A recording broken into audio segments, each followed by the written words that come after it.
प्रलय होता है इसमें क्या होता है? मैंने अभी बताया ना, पृथ्वी जल में मिली, जल तेज में, तेज वायु में, वायु आकाश में, आकाश अहंकार में, अहंकार महान में, महान प्रकृति में, प्रकृति भगवान में। यानी ये जो स्थूल है ये सूक्ष्म हो करके भगवान में मिल गया। आप समझते संसार समाप्त हो गया, समाप्त नहीं हुआ, अपने अपने रीजन में मिलके सूक्ष्म बन गया और भगवान में एक हो गया।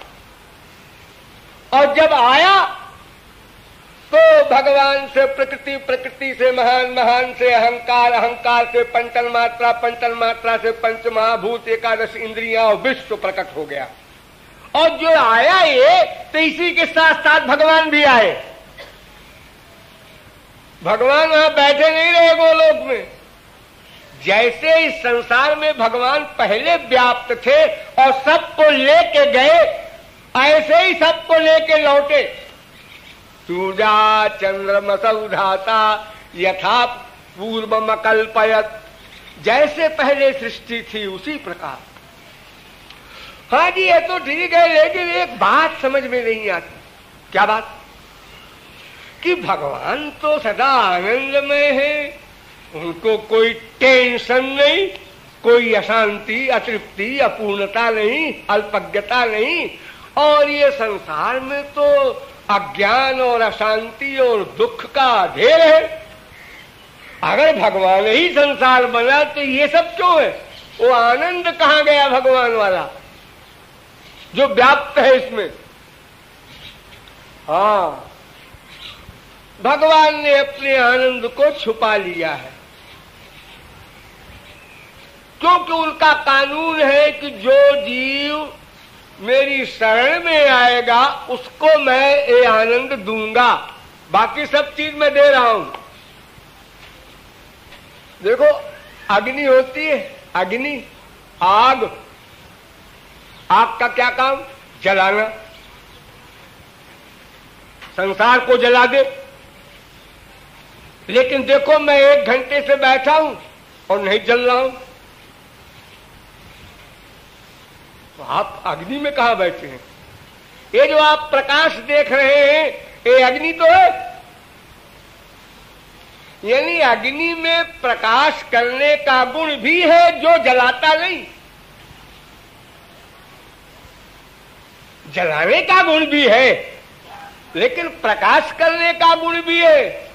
तो ऐसे ही भगवान में जो आनंद का गुण है वो गुण भगवान ने संसार में प्रकट नहीं किया, वो शरणागत को देते हैं। इसीलिए तो सृष्टि किया है कि जीव अपने वैदिक ज्ञान के द्वारा मेरी शरणागति को स्वीकार कर ले तो फिर मैं अपनी कृपा द्वारा उसको वो दिव्य ज्ञान, दिव्यानंद दे दूं।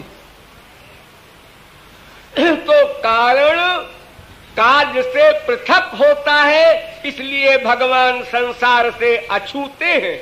जैसे कमल के पत्ते पर जल रहता है, ये संसार भगवान में प्रवेश करके उनको अशांत नहीं कर सकता। इसलिए वेद कहता है, द्वा सुपर्णा सयुजा सखाया समानम वृक्षम परिकस्व जाते तयोरन्य पिप्पलम स्वाद्वत्ति। जीव तो कर्म करता है, फल भोगता है, सुखी दुखी होता है। और अनस्नन अन्य अभिचाकशीति, दूसरा पक्षी जो है भगवान, वो केवल नोट करता है, सदा आनंद में रहता है, वो इस संसार से अभिभूत नहीं होता।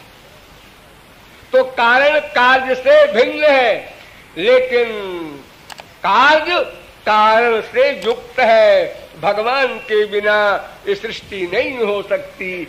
इसलिए जन्माद्यस्य तोन्वयादितरतश्चार्थे स्वभिज्ञ स्वराट, भागवत में प्रथम श्लोक में यही बात कही।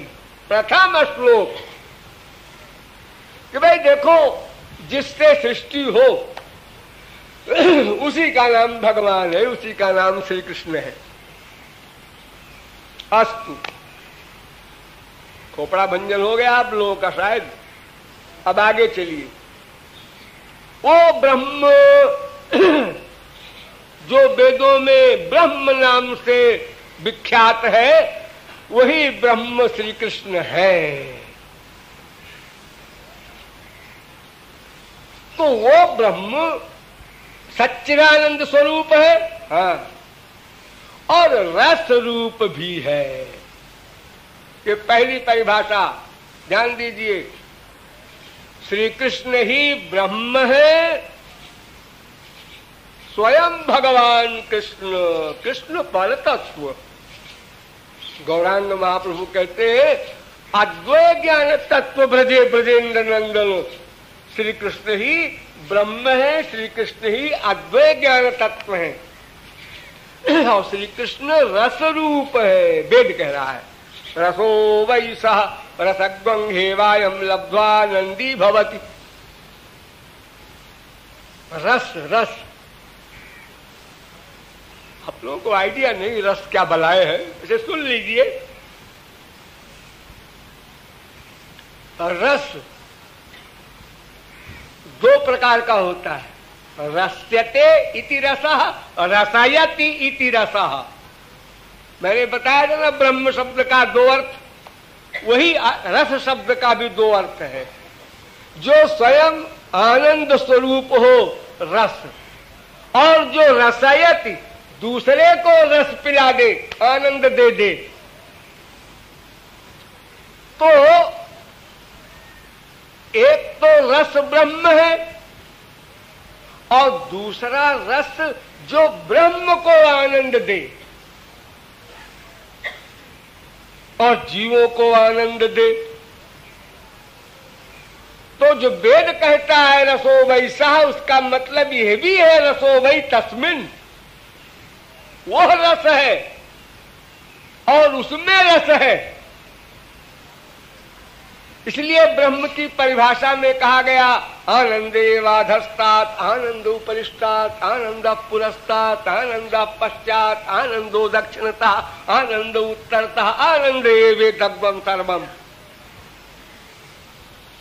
तो स्वरूप शक्ति जो भगवान की है, जिसको मैंने बताया था पराशक्ति, लादिनी शक्ति, ये स्वरूप शक्ति के द्वारा भगवान अपना स्वरूपानंद का उपभोग करते हैं। स्वरूपानंद कहते हैं उसको, सदा आनंद में रहते हैं। स्वरूप शक्ति के द्वारा रस से युक्त रहते हैं हमेशा। लेकिन ये रस दो प्रकार का होता है, एक स्वरूपानंद, एक स्वरूप शक्त्यानंद। तो स्वरूप शक्त्यानंद जो शुद्ध अंतःकरण में स्वरूप शक्ति के द्वारा अलौकिक दिव्य रस का आधान किया जाए और भक्त के द्वारा भगवान को मिले, वो स्वरूपानंद के अतिरिक्त स्वरूप शक्त्यानंद है। जो केवल भगवान अपनी स्वरूप शक्ति से अकेले रस लिया करें, वो स्वरूपानंद है। और जो भक्तों के द्वारा उनको आनंद मिले, वही रस, तो वो स्वरूप शक्त्यानंद है। वो भी दो प्रकार का होता है, एक ऐश्वर्यानंद, एक मानसानंद। यानी जिस रस में ऐश्वर्य प्लस हो वो ऐश्वर्यानंद। जैसे द्वारिका का आनंद, मथुरा का आनंद, इसमें ऐश्वर्य का मिक्सचर है, ये निम्न क्लास का है। और ये वृंदावन का जो आनंद है, ये प्योर माधुर्य का है, इसलिए ये मानसानंद कहलाता है।